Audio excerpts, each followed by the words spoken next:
Bismillahirrahmanirrahim.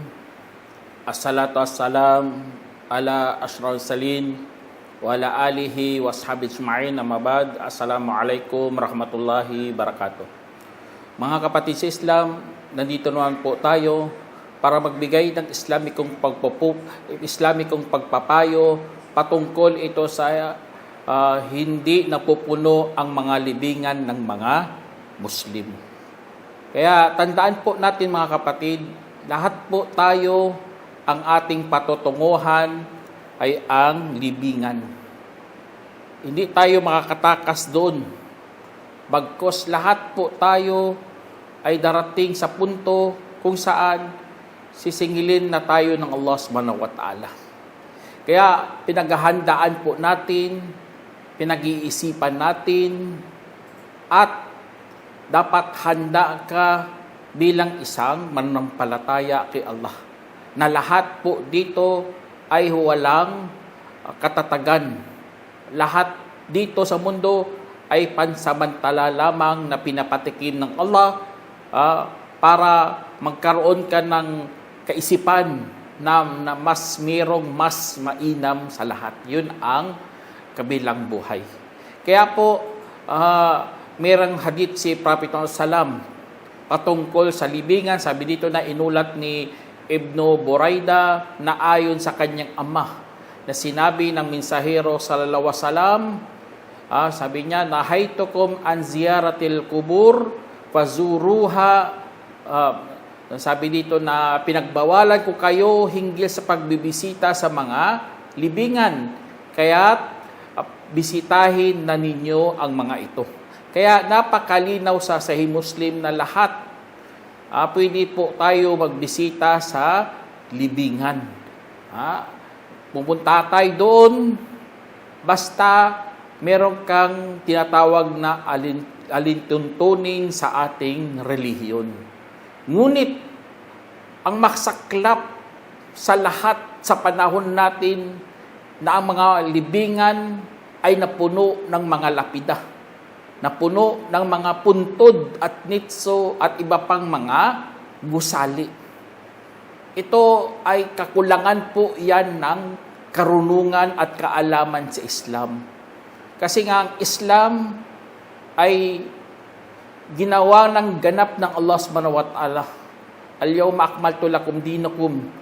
Ginawa na pong ganap ang ating relihiyon. Napakaganda na. Tapos ang ibang tao, ginawa po itong masama. Ginawa nilang, nagpatayo sila ng mga gusali doon sa mga libingan. Itong napakatindi sa lahat kasi napupuno po ng mga bid'ah ang ating mga makbarah o tinatawag nating mga libingan. Katulad na lang ng pagbabasa ng Quran sa libingan, pagbabasa ng Yasin o kahit anong sura sa Quran. Hindi po yan pinahintulutan ng ating reliyon.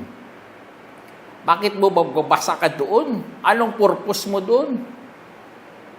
Mas magaling ka pa sa mga propeta?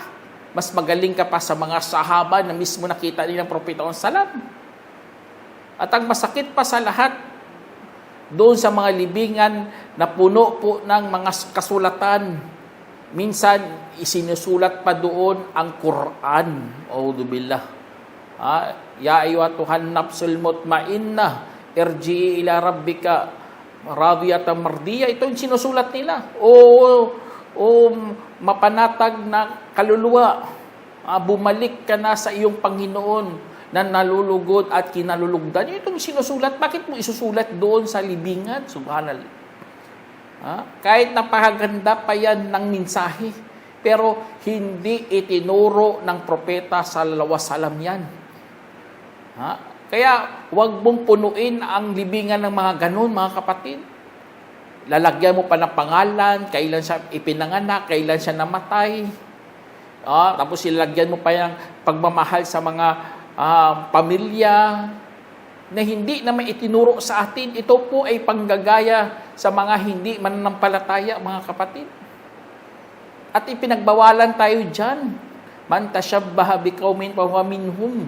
At sino mang nanggagaya sa isang pangkat ay kabilang nila. Yun, napakalinaw na hadith mo yan.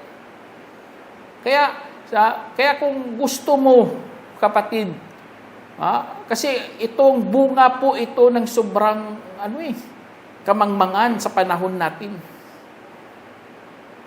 Dapat makikita mo dun sa libingan ang mga tamang pamaraan na itinuro mismo ng Islam. Kaya sa Islam, ang libingan ay nililibing sa ilalim ng lupa. Dapat ang patay nandoon sa ilalim ng lupa. Kaya ang alam natin, mayroong tinatawag na lahad. Ang lahad, yun po ang pagbutas doon sa hinukay, sa gilid doon. Kasi ang lupa napakatigas, kaya gagawin, parang meron kang hinukay, tapos meron kang binutas doon sa gilid. Yun ang lahad. Yun ang, kasi doon, para iharap mo ang patay doon sa kibla, kaya yun ang purpose doon. Tapos, nilagyan po yan ng mga latrino, bato, kahoy, ano pa dyan mga inalalagay. Ginagawa itong lahad na ito para to sa mga kung matigas ang lupa. Yun po ang sunnah. Tandaan po natin, sunnah po yan. Pero kung mahirapan ang naghuhukay ng mga libingan, walang problema kung nasa gitna na lang, hindi na sa gilid. Doon sa gitna, tinatawag sa Arabic na shak. Ang shak na ito, doon lang yan sa gilid, sa diretso kaagad. Katulad ginagawa dito sa Saudi. Nilagyan nila lang sa gilid ng mga kung parang latrino o ano pa diyan nilagay nila diyon, mga tabla tapos paglagay doon, inatabunan nila ng mga square. Yun ang shock yun, kasi ang butas na sa gitna para mailagay kagad ang mga patay, kasi ang lupa dito hindi matigas, malambot, buhangin. Kaya walang lahad dito, hindi nilang lagyan sa gilid ng lahad. Kaya lahat po yan ay pinahintulutan ng Islam. Walang problema doon. Hindi po yan wajib talaga ang lahad na yan. Akala ng iba, kailangan talaga ilagyan niya. Hindi yan kailangan, hindi yan wajib. Sunnah po yan.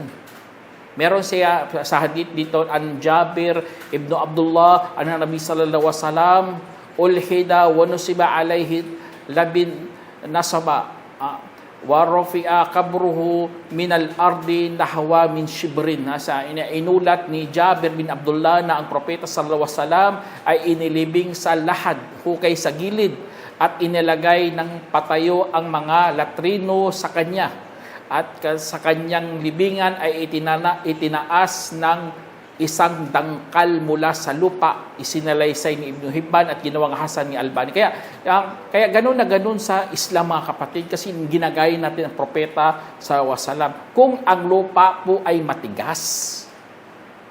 Katulad sa Pilipinas, alhamdulillah, ang lupa natin kapag hinuhukay, naging mapanatag. Hindi katulad dito sa Saudi, buhangin. Sa Dammam, buhangin. Kaya mahirapan sila, kaya gumagawa na lang sila ng street, tapos lagyan na lang sa gilid ng mga kung sa ating hollow blocks o ano pa dyan, mga pinaglalagay. Kaya yung ganun na ganun po tayo, kasi sa Islam, inaagat lang natin ang lupa ng isang dangkal. Lagyan ng mga pebbles o mga maliliit na mga bato. Kasi ganun ang libingan ng propeta. Katulad sa inulat ni Sufyan at Tamar, nakita niya ang libingan ng propeta sallam na nakaumbok. Isinalaysay ni Bukhari, nakaumbok, angat. Dapat ganun ang gawin natin sa libingan po natin, mga kapatid. Nakaumbok lang. Huwag mong lagyan ng mga konkrito. Ang iba kasi nilagyan nila ng konkrito. Nag-uukay sila, dalagyan pa nila ng mga haligi. O ano pa dyan mga ano yung pinanggagawa nila. Nagsasayang po sila ng lupa. Alam nyo kasi, ang purpose yun, para pagdating ng araw, ay lalagyan ulit yan ng patay. Iwag mong lagyan ng konkrito kasi lalagyan ng konkrito, mahirap. Parang nagiging permanente na ang lupa. Naging permanente na sa iisang tao, isang bangkay. Ganun ang nangyari sa atin. Kasi ang dahilan nila, sobrang labis na pagmamahal. Subhanallah. Hindi po natin nasunod ang sunnah ng Propeta Sallallahu. Hindi natin alam ang mga libingan sa Islam, hindi po yan napupuno. Kaya wag nating lagyan ng mga konkrito dyan. Hollow blocks. Tapos sa paligid ng kabar, may hollow blocks. Nagiging parang kanya na talagang libingan. Hindi nila alam, balang araw, dapat lagyan pa yan ng ibang bangkay. Akala natin, kung tingin po natin, kung sa'yo na talaga yung lupa, ano na lang mangyari sa mundo? Lahat na lang ba ng lupa magiging libingan? Kasi dumadami na namamatay. Lumalawak ang mga patay. Ano na mangyari sa atin? Kung wala po tayong kaalaman sa Islam, ay delikado talaga sa panahon natin. Kaya malaking fitna talaga kapatid. Kung hindi natin gawin yan, na kung hindi natin isaksak sa ating kaisipan na ang mga libingan ng mga Muslim ay hindi napupuno. Tingnan nyo, sa malaking fitna nangyari sa panahon natin. Nagbebenta na sila ng mga bakanting lupa para sa libingan. Tingnan nyo. Wala nang serbisyong sulit eh. Kasi dapat serbisyong sulit. Namatayan ka na nga. Nagdadalamhati ka na. Wala ka ng panggastos. Tapos bibili ka pa ng lupa para gawing libingan. Auzubillah. Kaya kawawa talaga ang mga namatay na yan. Kaya kung ikaw, meron kang namatayan kapatid, wag mong lagyan ng konkrito dyan. Na parang gagawa ka ng isang bahay dyan. Bahay sa patay. Parang inaangkin mo na talagang lupa. Dapat isipin din natin ang sunod na henerasyon. Na sila po, balang araw, ililibing din yan sa lupa niyan. Wag mong angkinin ang hindi naman sa iyo kapatid. Kaya sa Islam, inuumbok lang ang patay.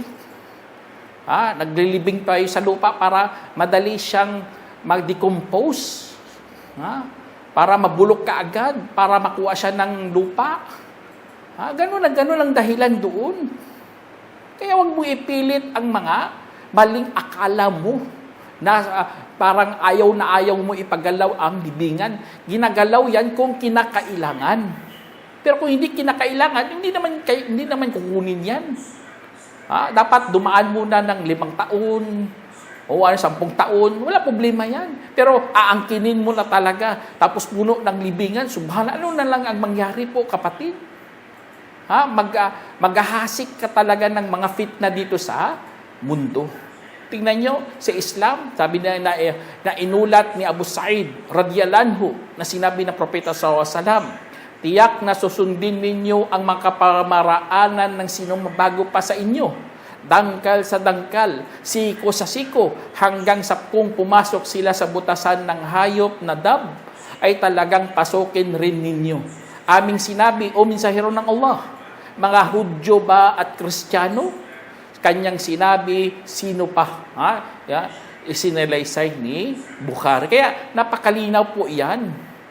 Na bawal gayahin ang mga hindi Muslim sa kanilang mga pinanggagawa. Tingnan niyo, ginawa nila, gumawa sila ng mga musuliyo. Ang mga musuliyo, mga kapatid, nakakatakot yan. Libingan, ang libingan, pa sa lupa, nakakonkrito pa, minsan may mga estatwa pa. Anong purpose dyan? Para maalalang patay, o ano pa dyan? Gumagastos ng sobrang panggastos na hindi sila, wala naman nakasaad sa aklat. Ayun ang nakakatakot. Mayroon pang Gumawa sila ng napakalaking gusali talaga, tinatawag na panteon. Ginawa nila para sa mga martir o ano pa dyan. Alam niyo sa Islam, bawal na bawal yan kasi nga galit na galit po dyan ng Allah subhanahu wa ta'ala. Katulad sa hadith, an Ata bin Yasar, an Rasulullah sallam, qol, Allahumma la taj'al qabri wathanan yu'bad. Ishtadda ghadabullah ala qaumin ittakhadu qubura adbiya'ihi masajid. Naayon kay Abu Ata bin Yasar na sinabi ng mensahero sallallahu alaihi wasallam, wa Allah, wag mo pong gawing sa sinasambang ribulto ang aking libingan. Tumitindi ang galit ng Allah sa mga taong ginawa ang mga libingan ng kanilang mga propeta bilang mga sambahan. Isineraysay ni Malik at itinama ni Albani. Kaya nakakatakot yan mga kapatid. Kaya sa Islam, ang masjid na may libingan, hindi yan dinadasalan, wala yan, bawal na bawal yan. Ba't umalis ka? Dapat tanggalin yan ang nasa libingan dyan. Kaya yun ang isa sa mga doon mga kapatid. Kasi kailangan ang paghuhukay natin at paglagay ng mga ibang libing mga kapatid, kung maglagay ka ng ibang libing dyan, wala namang problema yan kung kinakailangan lang.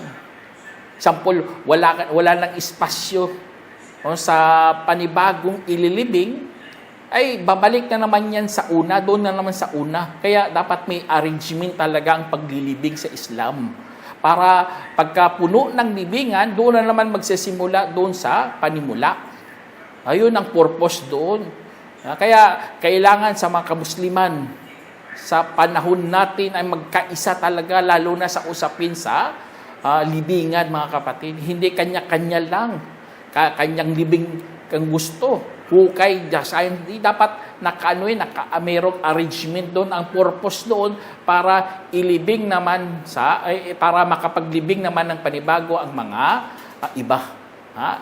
Kaya katulad sa hadith ito na inulat ni Hisham ibn Amir, na ang mga taga-Ansar ay lumapit sa mensahero ng Allah SAW sa araw ng Uhud at saka nagsabi, kami ay naging sugatan at nahihirapan. Kaya ano po ang inuutos mo sa amin? Sinabi niya, maghukay kayo at gawin ninyong itong maluwag at maglagay ng 2 o 3 lalaki sa bawat libingan.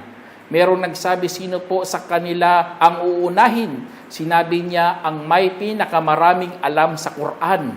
Sinabi niya, ang aking ama na si Amir ay natamaan noong araw na iyon, kaya siya ang nasa pagitan ng 2 o 1. Isinelaysay ni Abu Dawud at itinama ni Albani. Kaya sa time ni Prophet Sallallahu Alaihi Wasallam, ang paglilibing, siyempre sa time ng labanan yun. Pinagsama niya 1 o 2, o 2 o 3. Kaya walang problema pala yan mga kapatid. Kaya wag kang sobrang overreacting. Nagalit na galit ka talaga. Kung merong uhukayin doon sa libing mo, wag kang ganun. Alam naman natin, ginagalang natin ang mga namatay. Ginagalang po natin yan. Kung naghinukay yan kung natagpuan ang mayroong pang boto, ay yan, handle with care talaga yan. Kasi mayroong hadith si Prophet sinabi na Aisha radhiyallahu anha na sinabi namin sa Rasulullah sallam, ang pagbali ng buto ng isang yumaong mananampalataya ay parang pagbali nito habang siya'y nabubuhay. Isinalaysay ni Ahmad at ginawang mahid. Kaya yan mga kapatid. Napakaganda po yan. Na dapat handle with care talaga kahit siya'y durug-durug na. Kahit ano pa dyan, nakikita mo dyan kapag gustong kang ililibing. Hindi tayo katulad sa iba na susunugin nilang mga patay nila, dudurugin ng apoy, tapos ilalagay na lang sa baso. Kasi ang kanilang katwiran dyan, para hindi tayo makakuha ng espasyo sa lupain. Subhanallah, ganun bang pangkatwiran natin? Para hindi tayo makakuha ng espasyo, susunugin na lang patay natin? Kaya, pinakamainam na lunas para dyan na ang ating libingan ay hindi napupuno. Kasi nga, recycle lang. I-recycle mo lang eh. Balik na naman sa panimula. Ganun na ganun lang, hindi susunugin. Kaya, tingnan nyo, napakaganda, napaka-practical ng ginagawa sa Islam. Napaka-practical, mga kapatid. Kaya sa Islam, ganun na ganun. Hindi natin kinakawawa ang mga bangkay. Kasi kung wala lang espasyo, o kawawa talagang mga patay, ano na lang gagawin natin sa mga namatay. Kaya sobrang panggagaya, mga kapatid, sa mga nailibing. Tapos ginawan mo pa siya ng espasyo, tinatawag natin parang gusali na, parang permanente na talaga dyan ang patay. Ay magdudulot talaga ng malaking panganib, malaking kasiraan sa atin at sa lahat. Kasi nga panggagaya po iyan sa mga hindi Muslim. At saka sa pagbibisita sa mga libingan, mga kapatid, dapat ang iyong sariling kapakinabangan ang iisipin mo. Kasi mayroong hadith si Prophet Salam, sabi dito, an Abi Hurairah, qala Rasulullah sallam, zurul kubura fa innaha tudhakkirukumul akhirah. Na inulat ni Abu Hurairah na sinabi ng mensahero sallallahu alaihi wasallam, bisitahin ninyo ang mga libingan sapagkat ito ay talagang nagpapaalaala sa inyo hinggil sa kabilang buhay. Isinalaysay ni Ibn Majah at itinama ni Albani. Kaya napakaganda, mga kapatid.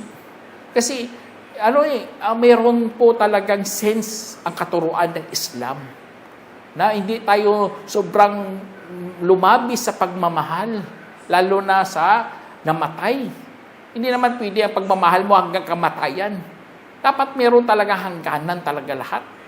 Kasi tignan yung iba, nag-aksaya talaga ng pera at yaman. Nag-aksaya sila.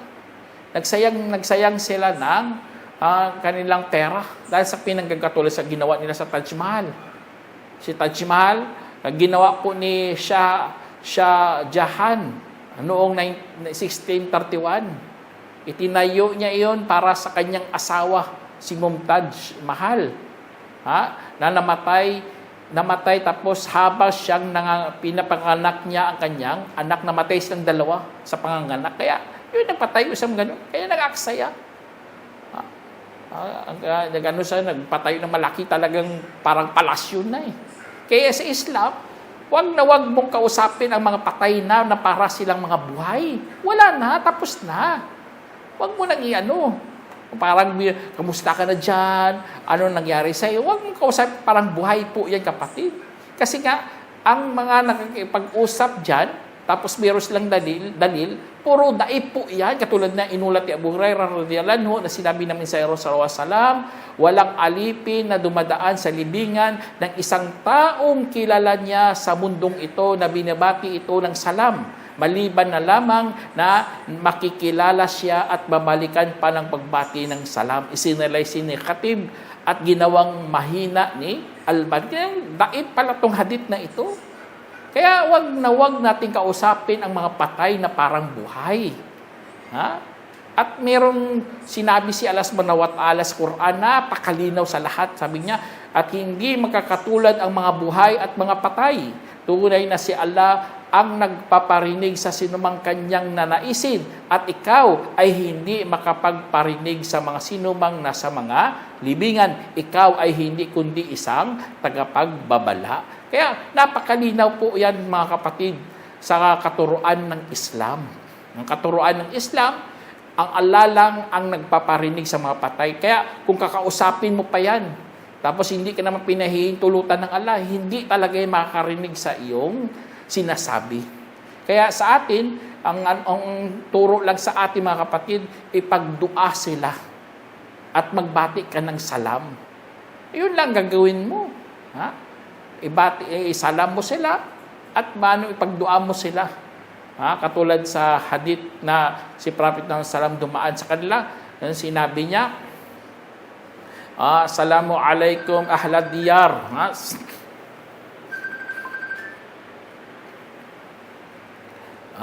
Sabi niya, Assalamu alaikum ya ahlad diyar. inna insyaallah bikum lahikun na wa nas'alullaha lana wa lakumul afiyah. Kaya napakalinaw po yan mga kapatid sa hadith ni Prophet Muhammad salam na magsalam ka na lang at magdua para sa kanila. Huwag mo nang ipasubrahan. Parang mga buhay pa yan sila. Tapos na ang kanilang oras. Tapos na po ang kanilang pagkakataon. Kaya para maibsan mo ang paghihinagpis mo, yun na lang gawin mo. Kaya tingnan nyo sa sobrang paghihinagpis nila. Tapos hukayin ng kanilang mga, example, tapos na ang oras, meron pang ililibing na bago, gusto nila magsobrang paghihinagpis na awayin nila mga namumuno, awayin nilang maghuhukay. Wala na eh. Alam naman natin ang mga libingan sa Islam, hindi po yan talaga napupuno. Hindi yan napupuno. Huwag mo pilitin na ang sa iyo, dahil umiiral lang sa iyong emosyon. Wala kang mga dalil. Ang iba nga, gusto nyo pang papatayin ang mga nanunungkulan dyan. Subhanallah. Tingnan nyo, aabot pa sa patayan. Sasaksakin niya, mag-ipon-ipon pa para mga gangster ang mga dating nila. Kaya dapat talaga mga kapatid, isipin natin, sa Islam, napakalinaw na. Meron na tayong reliyon, meron pa tayong Diyos, meron pang propeta ng salam. Tinuruan na po tayo lahat-lahat. Kaya ang libingan, tandaan po natin, hindi talaga napupuno. Kaya, tingnan nyo, binagbawal tayo sa mga sa sobrang hinagpis. Katulad sa hadith na inulat ni Abdullah bin Mas'ud, radiyallahu anhu, na sinabi ng propeta ng salam, hindi namin kaan sino mang sumampal sa mga pisngi at namunit ng mga damit at nanawagan sa katawagan ng kamangmangan, isinalaysay ni Bukhari. Kaya napakalinaw po ito mga kapatid. Kaya wag natin pairalin talaga ang sobrang emosyon kung hukayin na ang libingan ng mahal mo sa buhay. Kasi nga ang purpose doon para mailibing naman ang iba. Ayun naman yung dahilan doon ililibing ang iba. Magbigay ka ng lugar. Kawawa naman, sampol, ikaw namatayan, wala lang ililibing kasi puno ng libingan. Ano na lang mangyari sa'yo? Diba?